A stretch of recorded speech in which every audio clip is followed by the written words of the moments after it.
তুফান cinema দেখে পুরাই মাথা নষ্ট সাকিব ভক্তদের।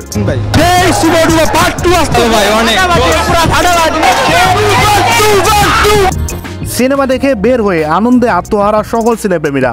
অনেকে বলছেন বাংলাদেশের ইতিহাসে এই প্রথম হাই লেভেলের সিনেমা দেখলাম।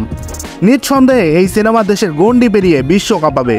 অ্যাকশন মুভি এই অতিবর্তন দেখলাম বাংলাদেশে।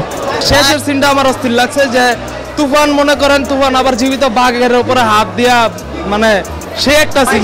এই ছবির পরিচালক এবং শাকিব খান, রায়হানের বেস্ট সুপার বানায় দিছে ভাই। রায়হান রাফি একটা জিনিস ভাই। বাংলাদেশের ছবি বিশ্বাসই হচ্ছে না, এটা আমাদের দেশের ছবি।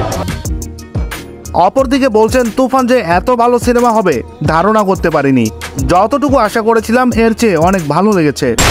তুফান পোষ মানে না, পোষ মানায়। সত্যি বলতে দর্শকদের এমন চাহিদা দেখে বোঝাই যাচ্ছে এই সিনেমাটি 100 কোটি ব্যবসা ক্রস করবে।